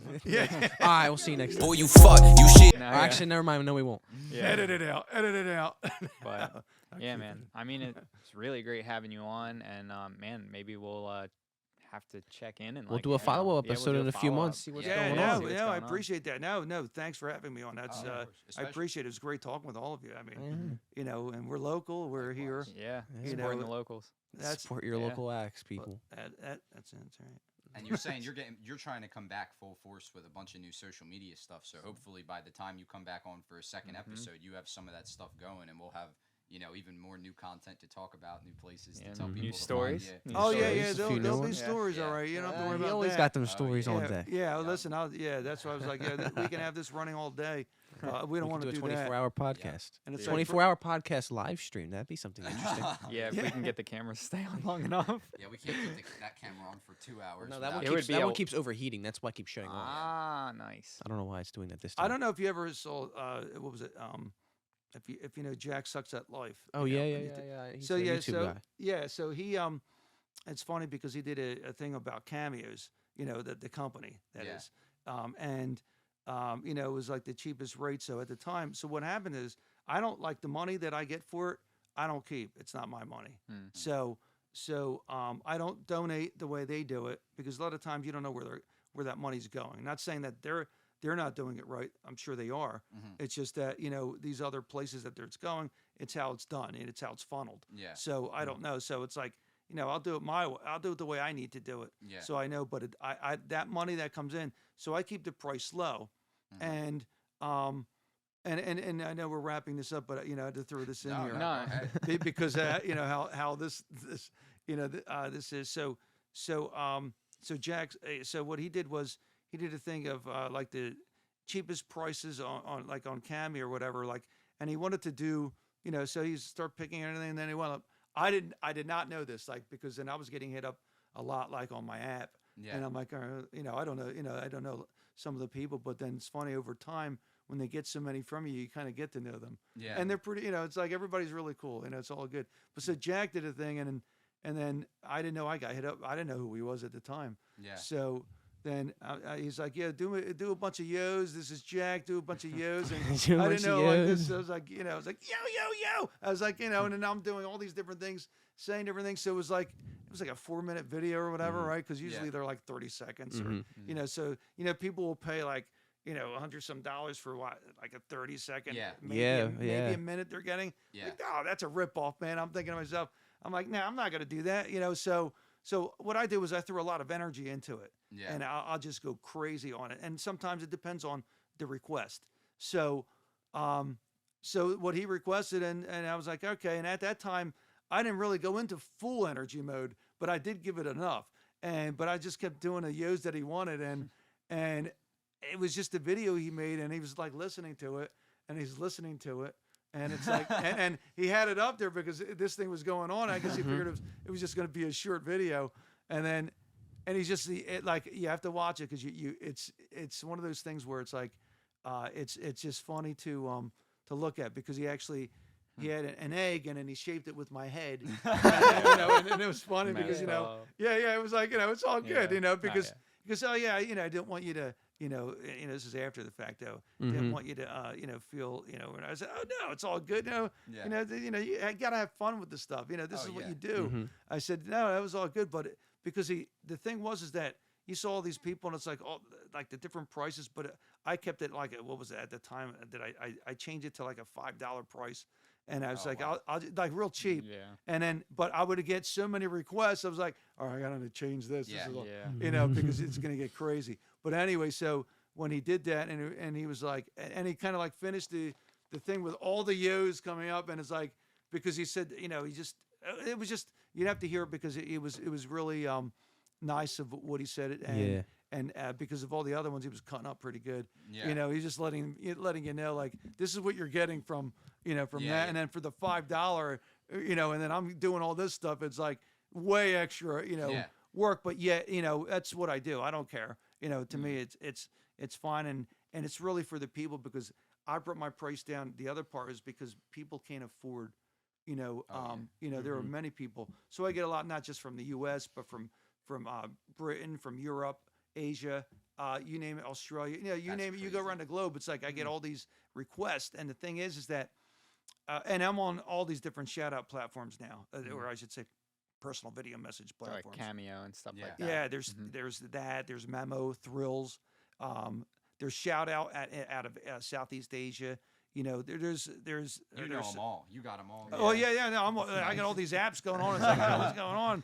Now I get why you keep the notifications off at all times. Yeah. But for them, I have to put them on. Like when I came here, I made sure everything was off. Now I can always do them because you have time to get them done. Yeah. I like to blow them out. But like when I was getting sick and all that time at the time, like I would get a request, and then after a request, I would just like lay on the bed for a while because I was throwing the energy in. Yeah. And then I was beat up, and then I'm like, all right, I have all these other ones to do. So let me get back to it. So then I'm doing it again, doing another one, then back again. And then it was just a back and forth thing. But, you know, those things are like, you know, I did get hit up from, it was a wrestler. Okay. And I thought this guy was pretty cool, but, you know, I wound up, and though personally I thought, but then other people told me, yeah, you got to watch this guy. Well, he hit me up. He DM'd me, and he wanted to know what was going on with me because I had all these reviews, right? And let me tell you something. The amount of reviews I have is a fraction of the amount of videos I've ever done. So, you know, you don't always get a review from everyone. Yeah, no. And 1/10, 1/8. Right, and I don't ask. I'm like, yo, could you review me? I don't do that. You know, it's up to them. So pretty much I wound up, you know, it's more like, so you wound up, you know, it's like, I wanted to see, you know, he was trying to start trouble. That's what he was doing. And he was like trying to stir something up that wasn't there. And he's like, you know, you got these reviews, you got this going on. And I want to know, what's the reason for this and all that? I said, hey, listen, yo, buddy, there's no competition here. Yeah. I said, listen, it's all about for the fans, whatever's going on. They want to give a review, they could give a review. They don't, then they don't. It's all good. I said, and I also let them know that, hey, what is it? I said that, you know, again, like I was mentioning, I even told him, I said, you know, for the amount of videos I've done, I have a fraction of reviews. Yeah. I said, so this is not my only platform. So, don't give me any shit, basically. But I was being nice. I was trying to be professional. And then he was a little bit back and forth. And I'm like, all right, this guy's, it sounds like a troublemaker. Well, wouldn't you know, the next day, because I was going to tell my talent rep, I said, this is what's going on. I got head up and all that. So the next thing you know, you see me all down. I was like, what the freak they doing? So they kind of shut me off, right? They kind of put me out, and they're like, well, we need to, go over some stuff with you and different things. I'm like, well, what do you need to go over? I've been on this platform for a couple of years now. Yeah. I said, so what is it that you need? I said, is it from somebody that's trying to start trouble with me? I said, because, these people, they need their asses kicked. And, but I would do it, I would make sure it's sanctioned and it's legal. Yeah, so in a ring. Yeah, exactly. Let's take it to the ring. MMA ring. Yeah. That's we want in the octagon. Yeah.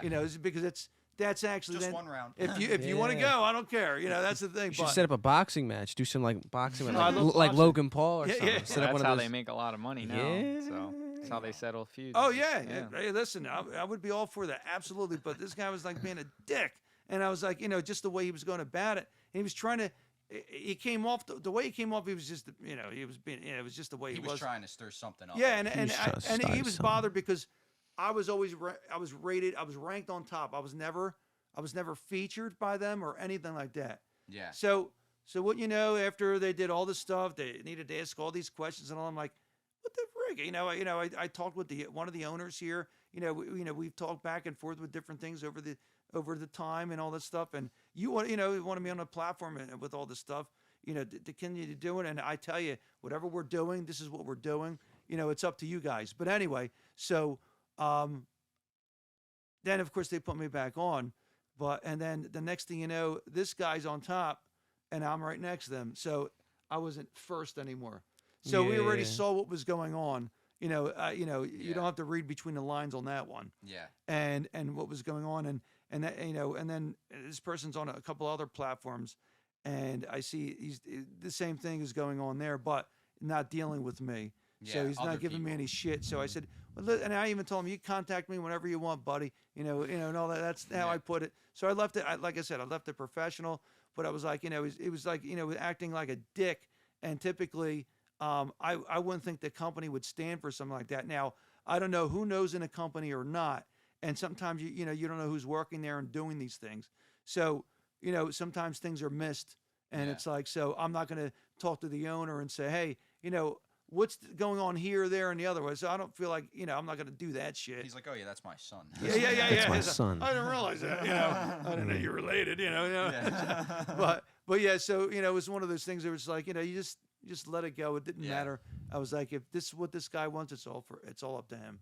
It's all up to them too, who's running it. Yeah. But I did tell my talent rep, I said, this is a bunch of nonsense. But I said, whatever you need is whatever you need. But I said, I'm doing everything that I'm supposed to be doing. That's all I could tell you. Right. And at the end of the day, I think that's all that matters. As long as you're delivering your message and you're putting out what you want to put out and you're not harming anyone, that's fine. And that's what I think. And that's exactly it. And I told him, I said, I always stood for the brand of the company.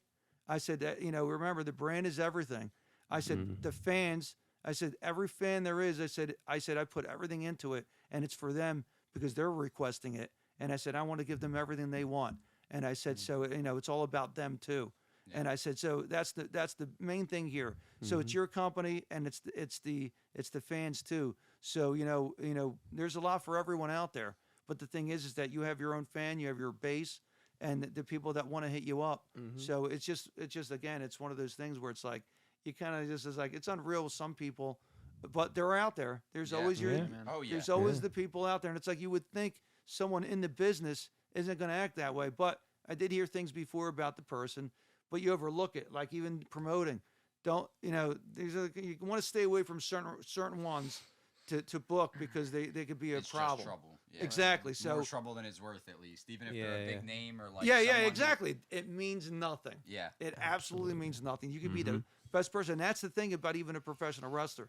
People don't realize, even the people that you don't see on TV or whatever, once they get there, after their training and they get their first match, they are a professional wrestler. They actually are.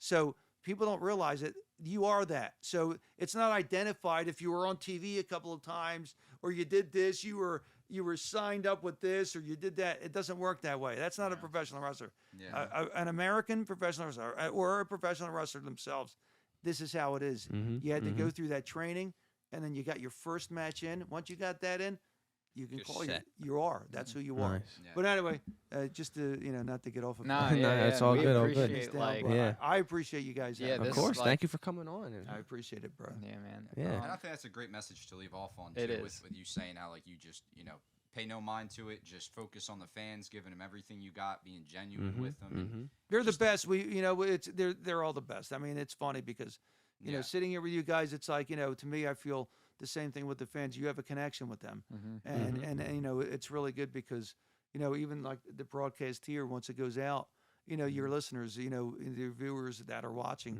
it's good because as you build on that, these are the people that are looking for more from you, and then you're going to give it to them, and that's the thing. We're going to give it to you every Saturday at 3. That's the best.